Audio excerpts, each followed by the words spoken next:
नमस्कार मैत्रिणींनो, @आरतीज किचन 27 चॅनलवर आपल्या सगळ्यांचं स्वागत आहे. जोपर्यंत कैरी आपल्याला मिळते आहे तोपर्यंत कैरीचे भरपूर सारे पदार्थ आपण बनवतो. तर त्यातला हा फक्त 10 मिनिटात बनणारं कैरीचं रसरशीत असं लोणचं जे महिनाभर फ्रीजमध्ये सुद्धा राहतं. तर आपण याची झटपट अशी होणारी रेसिपी आता पाहूया. त्यासाठी मी काय केलं, इथे हे आमचे घरचे आंबे होते, कैऱ्या होत्या म्हणून मी त्या घेतल्यात. नाही तर इथे शक्यतो तुम्ही तोतापुरी कैरीचा वापर करायचा आणि आपल्याला हव्या त्या आकारात तुम्ही कैऱ्या इथं कापून घ्या.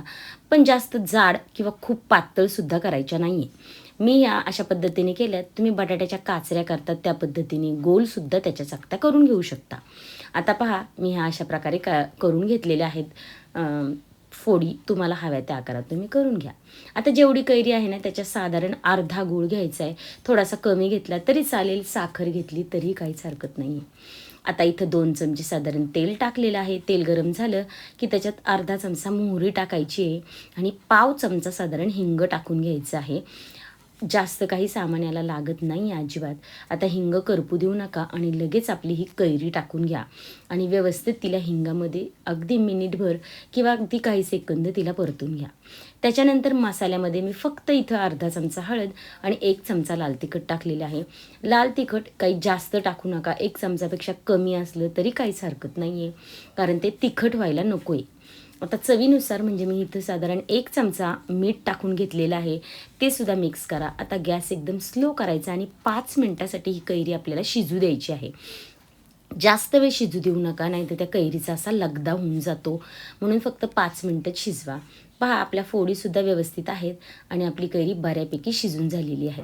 आता तुम्ही कशा कैरी चिरताय, जाड आणि पातळ, त्यावर तुमची कैरी शिजायचे टाईम फिक्स असेल. तर आता मी जो गूळ घेतला होता तो टाकला आहे. फक्त 5 मिनटं गूळ टाकल्यावर आपल्याला हे शिजू द्यायचे. म्हणजे गूळ विरघळला ना, 2 मिनटं गूळ विरघळायला लागेल आणि त्याच्यानंतर 3-4 मिनटं आपण फक्त त्याला गॅसवर ठेवायचे. झाकण ठेवून एकदम स्लो गॅसवर ठेवा. पहा, आपलं हे कैरीचं झटपट बनणारं लोणचं झालेलं आहे. आपला गूळसुद्धा वितळला आहे आणि याच स्टेजला तुम्ही बंद करायचे. जास्त जर तुम्ही ठेवलं ना तर तो पाक जास्त घट्ट होऊन जाईल आणि नंतर ते अगदी चिवट मुरांब्यासारखं वगैरे हे होऊन जाईल. ठीक आहे, आणि लगेच त्याला थंड करून घ्या. थंड करून झाल्यानंतर एअरटाईट बाटलीमध्ये किंवा भांड्यामध्ये तुम्ही ते काढून घ्यायचे. फ्रीजमध्ये ठेवलं ना तर महिनाभर हे आरामात राहतं, पण महिनाभर ठेवायची गरजच पडत नाही. एकदम झटपट संपतं. जॅमसारखं तुम्ही ब्रेडला किंवा चपातीबरोबर सुद्धा खाऊ शकता. खूप भन्नाट लागतं. ही रेसिपी तुम्ही ना नक्की ट्राय करून पहा एकदा तरी. तुम्ही नेहमी बनवाल ही. पहा, एकदम रसरशीत असं साखर किंवा गूळ याचा वापर करून तुम्ही याची कन्सिस्टन्सी अजून पातळसुद्धा ठेवू शकता. म्हणजे लगेचसुद्धा तुम्ही गॅस बंद करू शकता.